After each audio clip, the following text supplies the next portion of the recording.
Entramos pelo Funchal, anfiteatro de flores, com o colorido e a luz transparente por companhia. Entramos pela porta da sua história, associada à sua descoberta.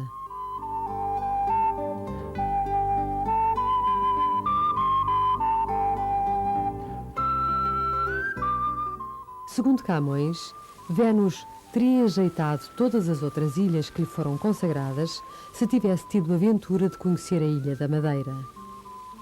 Que maior elogio poderá ser feito a esta terra? Monumentos e a surpresa a cada canto embelezam esta cidade que navega noite e dia ao sabor do oceano.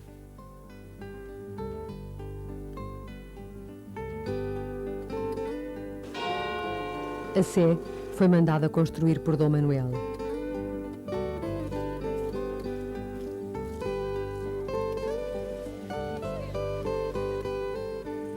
Nas ruas, as esplanadas atraem o visitante, enquanto vendedeiras de flores não cessam de enfeitar desejos.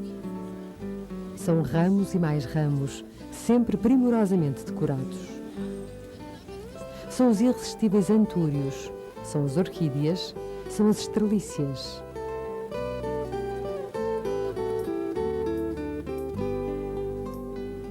Ir ao mercado é ir ao encontro de tudo quanto a ilha tem para dar.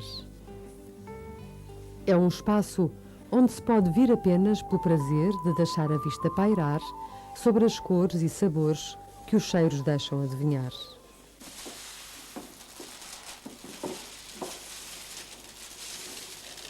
Os bordados chegaram à Madeira por influência inglesa e rapidamente ganharam e deram fama à ilha. Depois de feito o esboço do desenho, passa-se a limpo e procede-se à contagem dos pontos.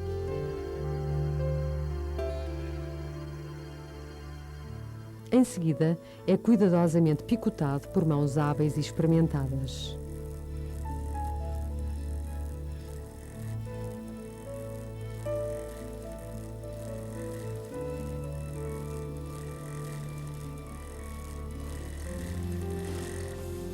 Posteriormente, segue para a estampagem. Depois, a chapa é colocada sobre o tecido escolhido e com a bola de pano embebida em petróleo e anil, passa-se por cima do desenho picotado.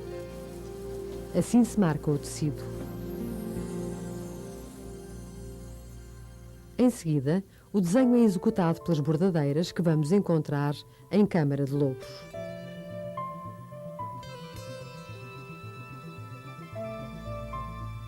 Muito perto do Funchal fica esta povoação, essencialmente pescatória, que em anfiteatro se debruça sobre o mar.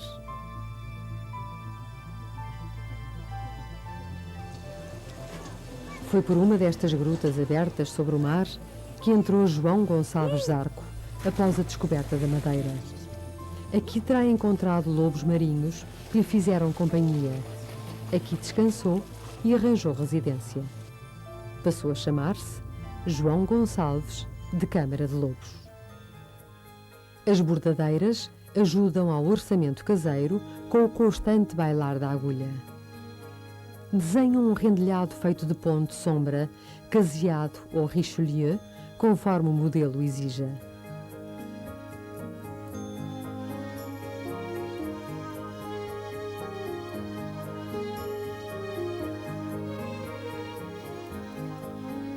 Inicialmente feitos com linha branca sobre linho cru, incluem hoje também tecidos vermelhos, talvez numa alusão às flores vermelhas da Madeira.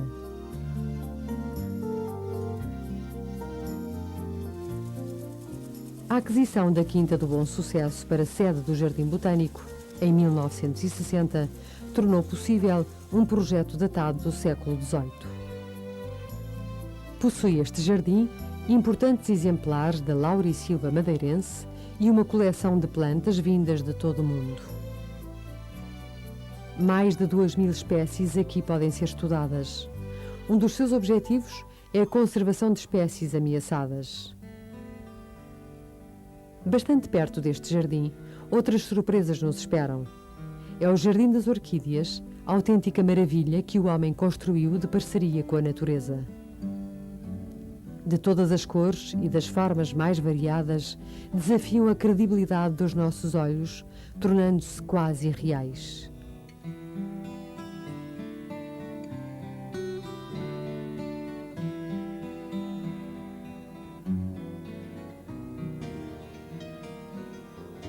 Os carrinhos de cesto, outrora veículos de transporte singular, são hoje uma divertida forma de descer do monte até ao Funchal.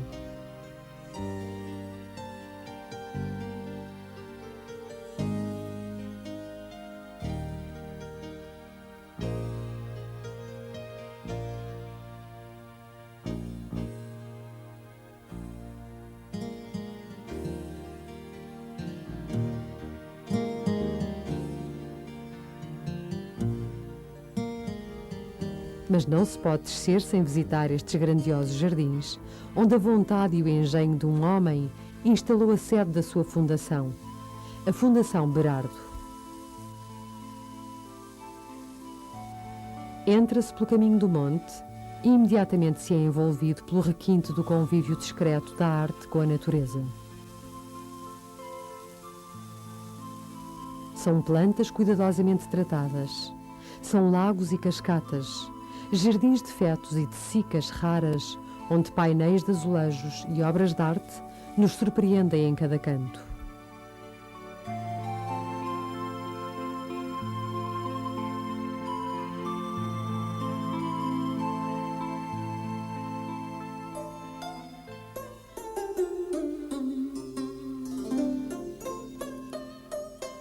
A presença oriental também se faz sentir no jardim. Os cães de Fó guardam a porta. Na boca, a bola que, uma vez rodada, trará a sorte. Um mural em cerâmica pintada narra a história dos 450 anos da presença portuguesa no Japão. Foi seu autor o argentino Alberto Cedrón.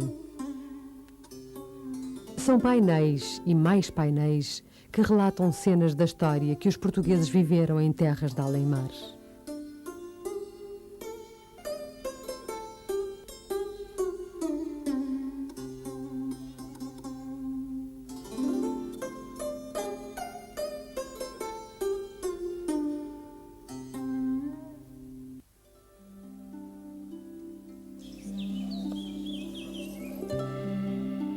Existe aqui a maior coleção de cicas do nosso país.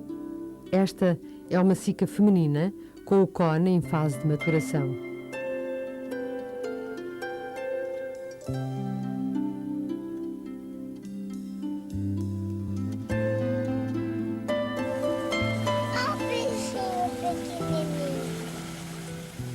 Os peixes koi, também eles joia rara, têm a particularidade de gostarem de brincar com as pessoas.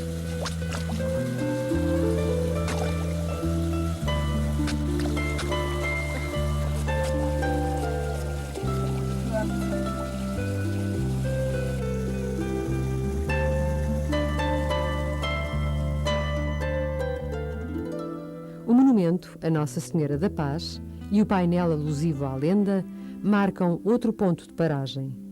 É o Terreiro da Luta.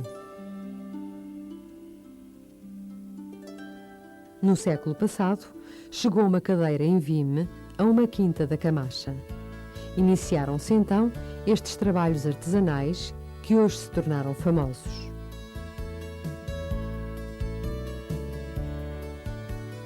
Foi de facto essa cadeira que despertou o interesse pelo trabalho em vime. Hoje é sobretudo na freguesia da Camacha que se desenvolve esta atividade.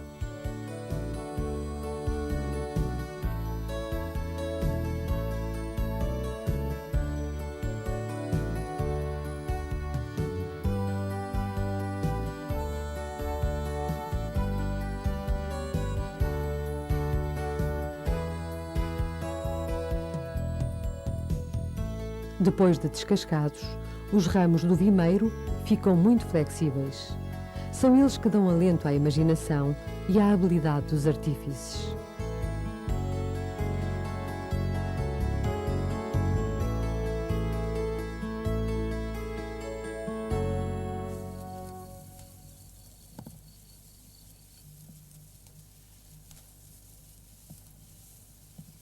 Em Santana, os trabalhos no campo precedem o tempo de festa.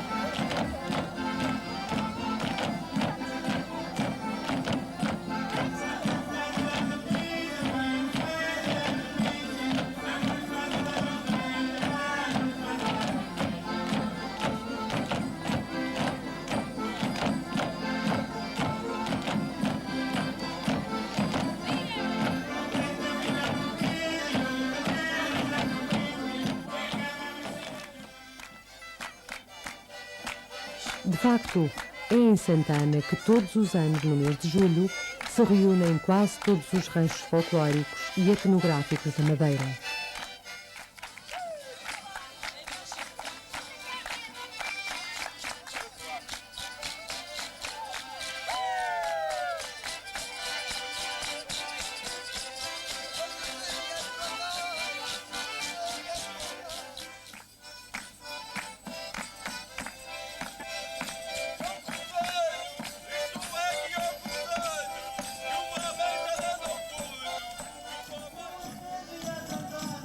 É uma maratona de danças e cantares, onde os grupos expõem trajes e costumes muito significativos da identidade madeirense.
Santana é ainda marcada pelas casas tradicionais e, em dia de festa, recordam-se atividades de outros tempos.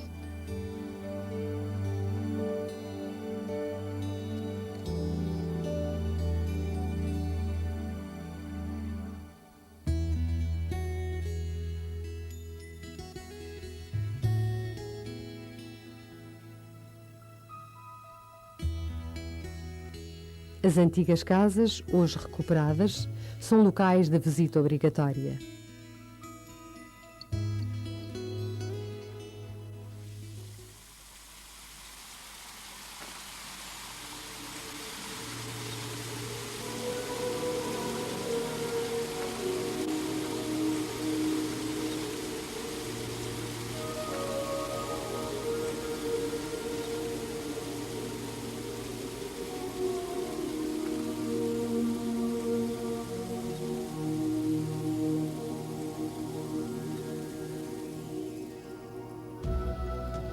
No interior da ilha, os caminhos levam-nos pelos vales profundos da Serra d'Água.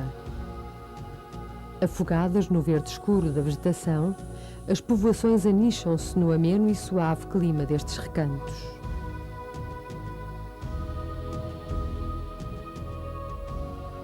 Sucedem-se as montanhas recortadas no horizonte. As montanhas da Madeira apoteótica, de serranias e precipícios, iludem-nos num jogo de alturas e magnificência. A um maciço sucede-se outro, aparentemente intransponível. A neblina é companheira constante destas aventuras. A Madeira é um mundo de sortilégios em que as visões se sucedem em contrastes alucinantes.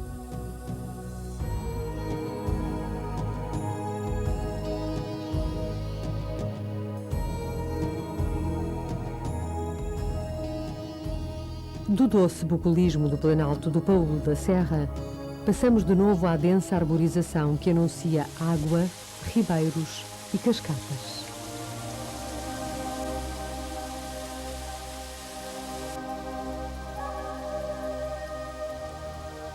O risco é uma visão de beleza esmagadora, feita de indizíveis sensações. Estamos no Rabassal, sítio de emoções, onde palpita a grandeza da ilha.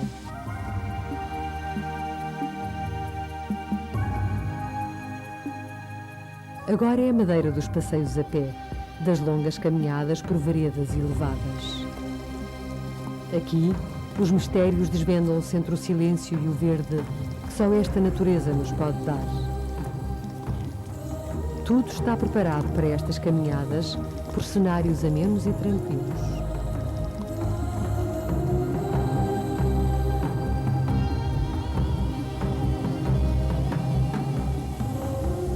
Nas 25 fontes, é como se uma caverna feita a água se abrisse à luz do dia.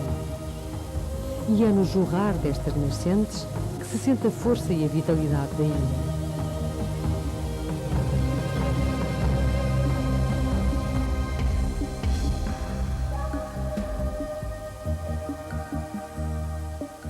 A Madeira traz-nos ainda a calma e o sabor ameno que contribuíram para a batizar como a ilha da eterna primavera.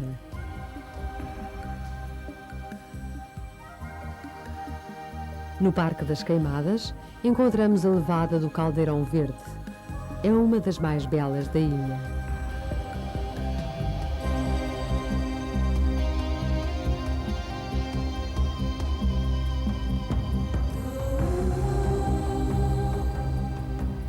Mas o Parque das Queimadas é também um sítio de lazer, com as suas belas casas de colmo e árvores com raízes centenárias.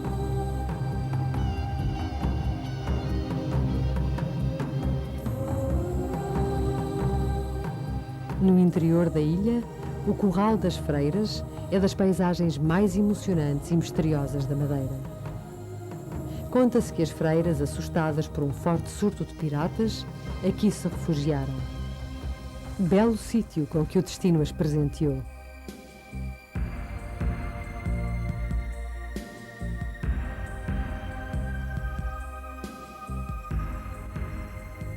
O Pico do Arieiro, com 1800 metros de altura, põe a nossos pés um imenso mar de nuvens. São serranias de pouca vegetação, mas de um deslumbramento a saborear ao som de sinfonias e desejos.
O nosso olhar espraia-se pela imensidão e transparência do mar. São quase 600 metros de altura, a pique, daqui do miradouro do Cabo Girão.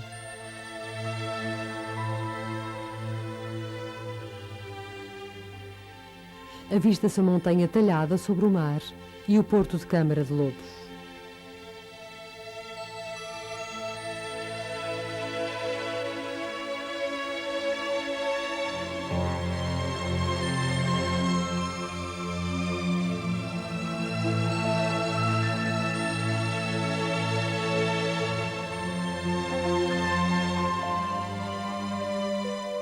Toda a grandeza aqui está reunida.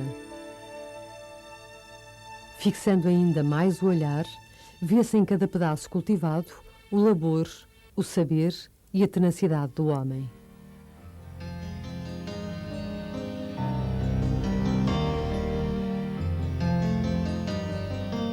Precipitam-se sobre o mar estes pequenos arranjos de terra, os poios, ou poleirinhos, talhados a pique sobre a escarpa.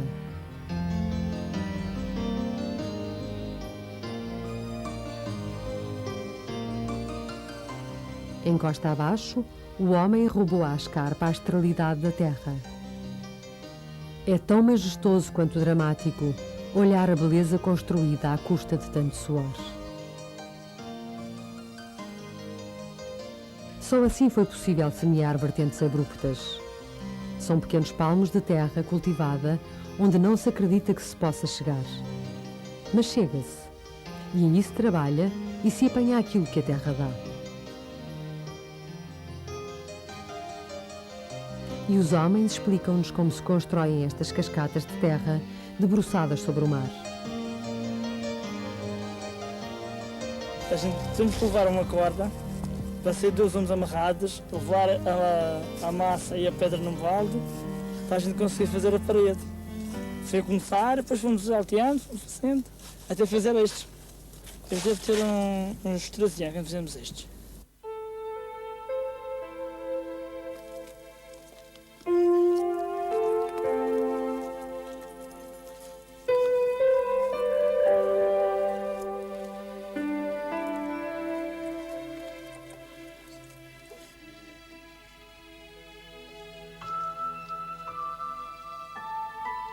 E nunca houve acidentes? Nunca houve. E, quer dizer, a gente podemos estar aqui no seguro, mas não houve problemas, ninguém se magoa.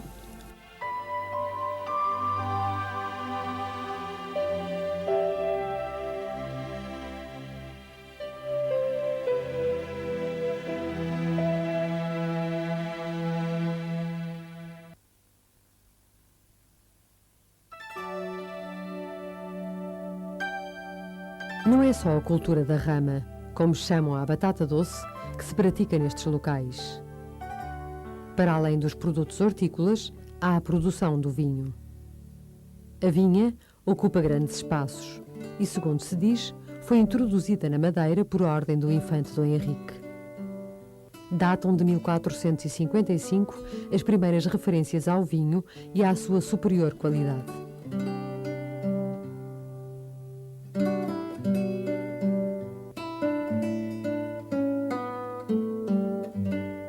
Também a cultura da banana ocupa parte da população e domina grandes extensões da paisagem madeirense. É um elemento sempre presente na gastronomia desta ilha e, embora de tamanho reduzido, é excepcionalmente saborosa.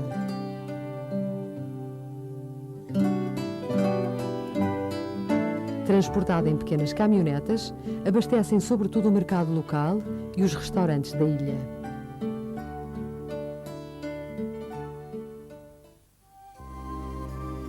A tranquilidade da Ribeira Brava contrasta com o seu nome de batismo.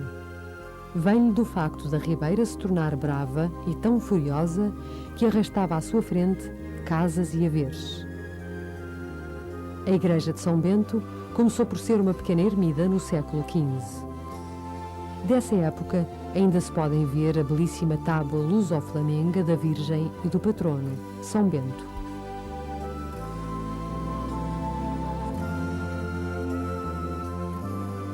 Por aqui, as praias escasseiam e por isso se aproveitam os pequenos pedaços de costa propícios a banhos de sol e mar.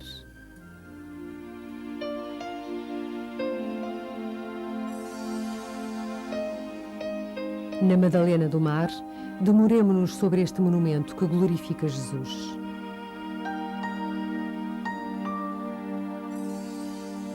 Outros exemplares de arquitetura religiosa pontuam a costa sul da ilha.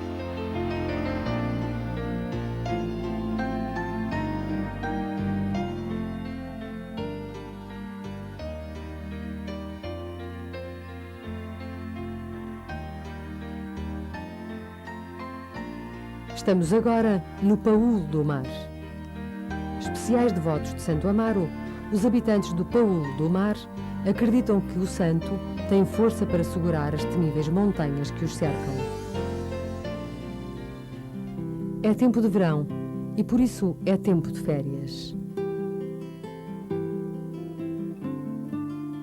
Aqui é a Fajã da Ovelha com a sua igreja acastelada.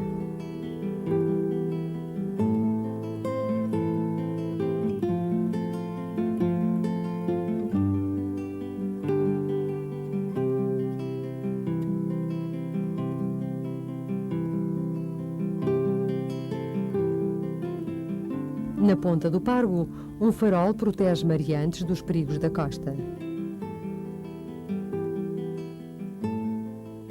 Daqui se sente a imensidão do mar, enquanto uma linha de espuma traça o contorno da terra. Porto Muniz, na costa norte da ilha, convive docemente com o mar.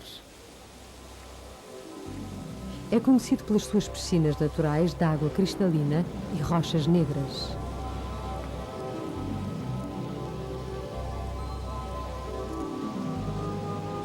Avistam-se as casas disseminadas pela Fajã, ali bem perto do mar.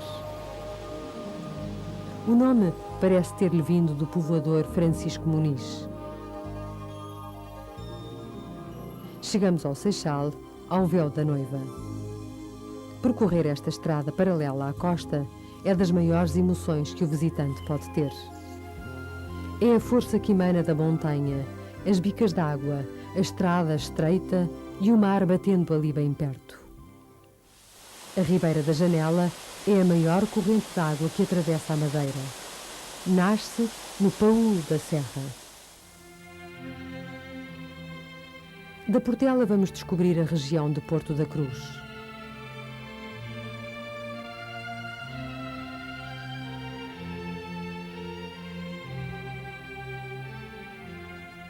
As arribas erguem-se temerosas. Há arrecifes e minúsculos ilhéus. Aqui, a costa causa por vezes alguns sustos quando as arribas se desfazem sobre o mar. Passando pelo aeroporto de Santa Catarina, detemo-nos no miradouro do Pico do Facho para daí avistarmos a vila de Machico.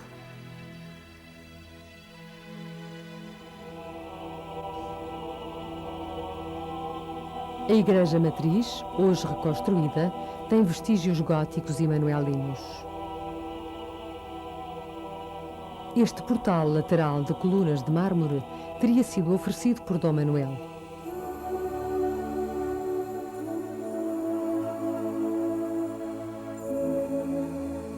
O seu interior é simples, mas bem representativo do domínio que esta terra exerceu na ilha, graças à vontade do capitão donatário Tristão Vaz Teixeira. Machico, associada à descoberta lendária da Madeira, teria sido o primeiro sítio de desembarque de João Gonçalves Zarco. São Lourenço, no extremo da ilha, contrasta com toda a verdura vista até aqui. É uma zona árida e calcária, com formas fossilizadas que lembram restos de uma antiga floresta. É zona protegida pelo Parque Natural da Madeira.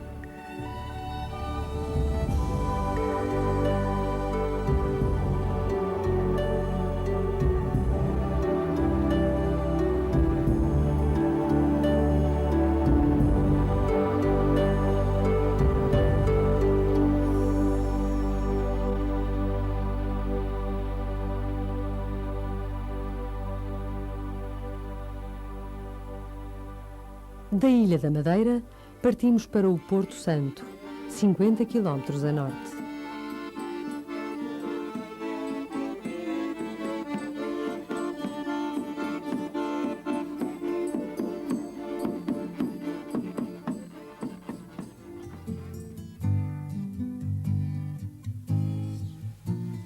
Vila Baleira, a capital, é uma pequena povoação que alberga a quase totalidade dos habitantes da ilha, cerca de 5.000.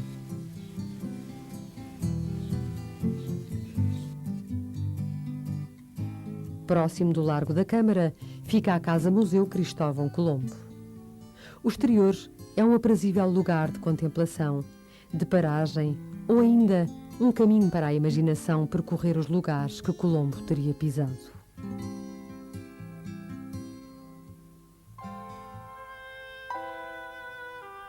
O museu conta muito da história da ilha e possui uma notável coleção de gravuras de muitos pintores que, ao longo dos tempos, lhe foram imaginando o rosto.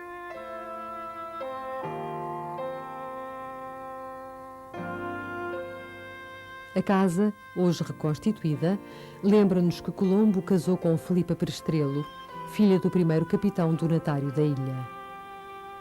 A biblioteca foi sempre local de consulta e estudo, com a permissão da sogra Isabel Muniz.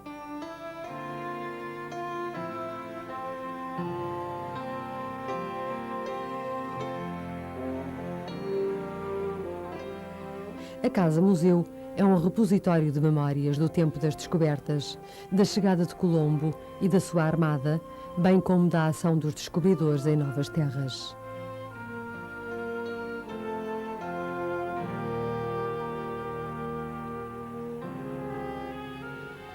Frente à praia, o padrão dos descobrimentos. Ao lado, a estátua de Colombo, de olhar contemplativo e fixo no mar infinito, parece procurar ainda novos horizontes.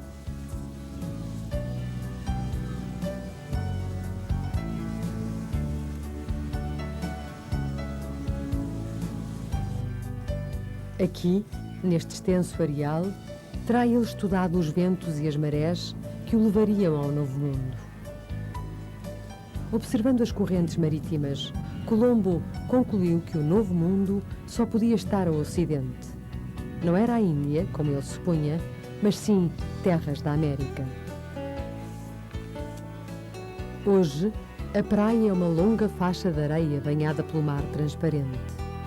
É um sítio tentador e convidativo, devido ao clima ameno que tem durante todo o ano. Férias e repouso rimam com estas paragens.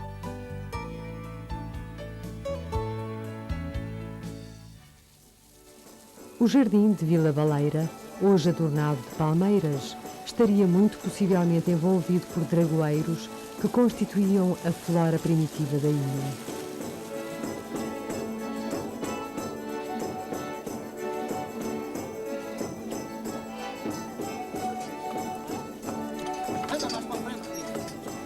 A imensa marginal que segue ao longo da praia convida a um passeio numa das carriolas tradicionais.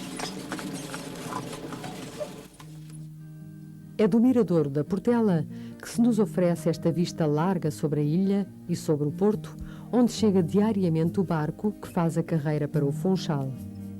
É ainda aqui que se encontra a marina que abriga os veleiros que se fazem a este mar de águas calmas.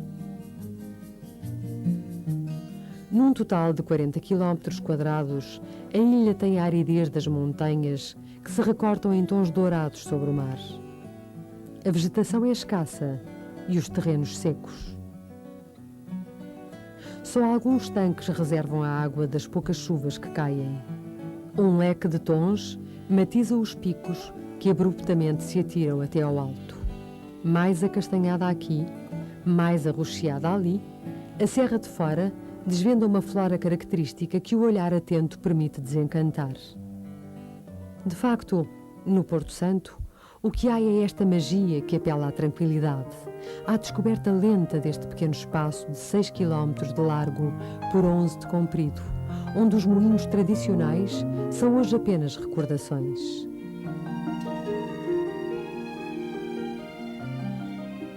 As pequenas matas de pinheiros são tentativas de arborização que desde o século passado se têm feito, mas que dificilmente têm sobrevivido. O miradouro do Pico do Castelo era lugar de vigia desta pequena e cobiçada ilha, vítima constante de corsários e piratas.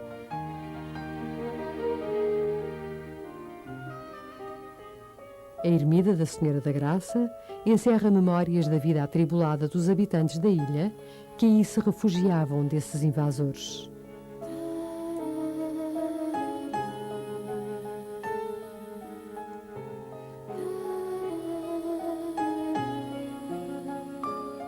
Do Mirador das Flores, avista-se de um lado o pico de Ana Ferreira, altivo, a marcar esta paisagem. Do outro, o Ilhéu de Baixo, ou da Cal. A sua exploração durou centenas de anos e foi uma das escassas riquezas da ilha. Avista-se também o Ilhéu do Ferro, escuro e negro, fazendo jus ao seu nome. O mar prateado é um cenário de contemplação, sossego e descanso.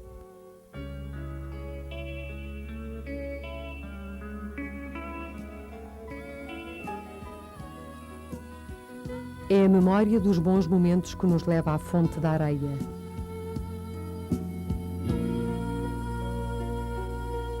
É ao pôr do sol que dizemos adeus ao Porto Santo.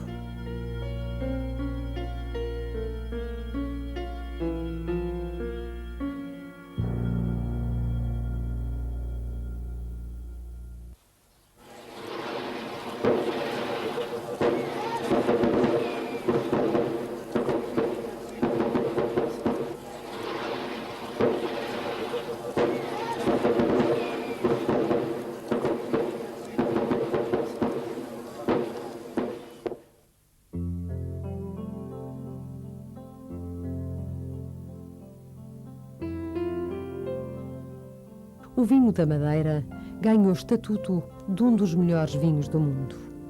Um longo caminho percorreu antes de ser considerado um vinho de requinte. Para isso, há previamente uma arte de mestres tanoeiros especializados em fazer os cascos.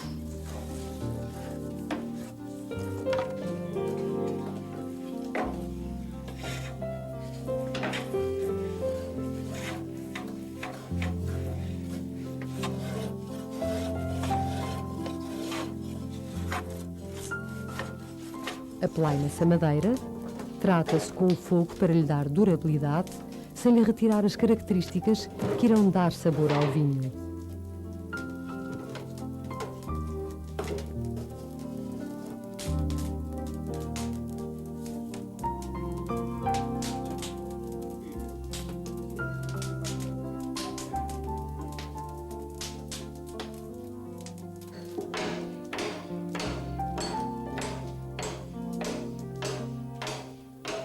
Assentam-se as aduelas e, com minúcia, vai-se dando a forma perfeita ao tonel que irá receber o famoso e qualificado vinho.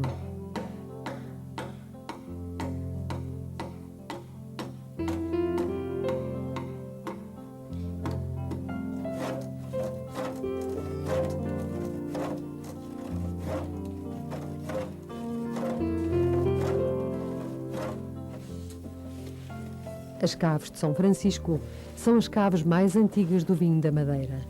Foram fundadas no início do século passado por uma família inglesa que tem assegurado a sua manutenção.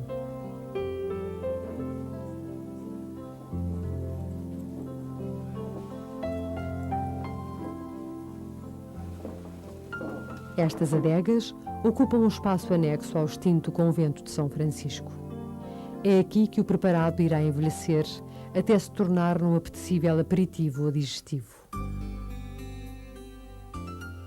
As caves de São Francisco guardam as alfaias e instrumentos, hoje em desuso, mas que fazem a história do cultivo e fabricação do vinho da Madeira.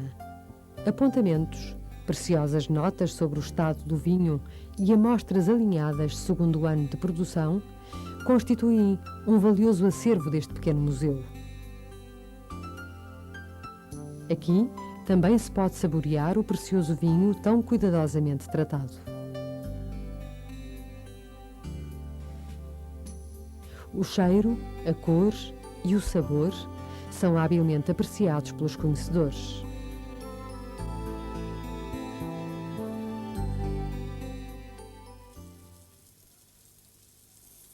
Depois do aperitivo de verdelho, será bom provar uma das especialidades madeirenses, como por exemplo estas deliciosas lapas grelhadas.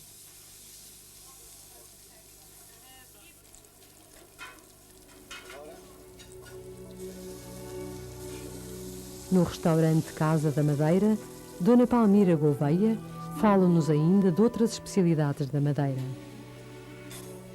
A espada vem inteira, nós fizemos em filetes, tiramos os filetes de espada, fazemos o filete, tiramos as espinhas, as principais espinhas, aquelas partes da barriga da espada que torna-se assim um bocado às vezes escurinha, limpamos aquilo tudo, cortamos aos filetes, damos-lhe atrás uns cortezinhos para que a pele não possa repuxar e ela ficar toda muito encolhida, mas sem ficar o filete devidamente em condições.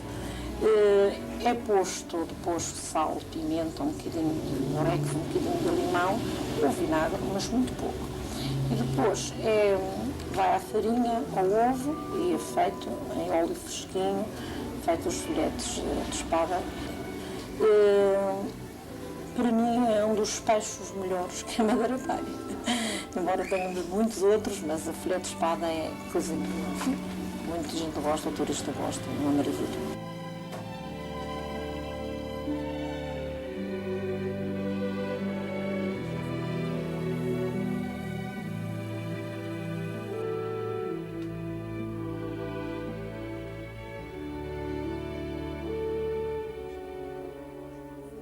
Aquela parte mais escura não é tão boa como a outra. Portanto, a parte do atum para o bife será sempre aquela mais gordinha, porque fica o bife melhor, não fica tão seco. E é temperado com sal, pimenta, orégãos, vinagre e um bocadinho de pimentão. E, portanto, vai frigir com um bocadinho de azeite e de óleo à mistura, porque o atum fica mais macio.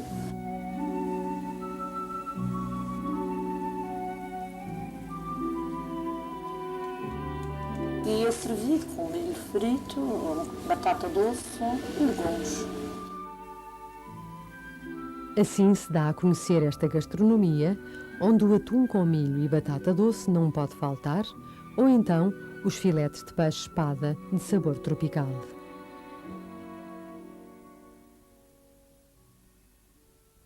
Por fim, é o fim do ano na Madeira. O Funchal rejubila.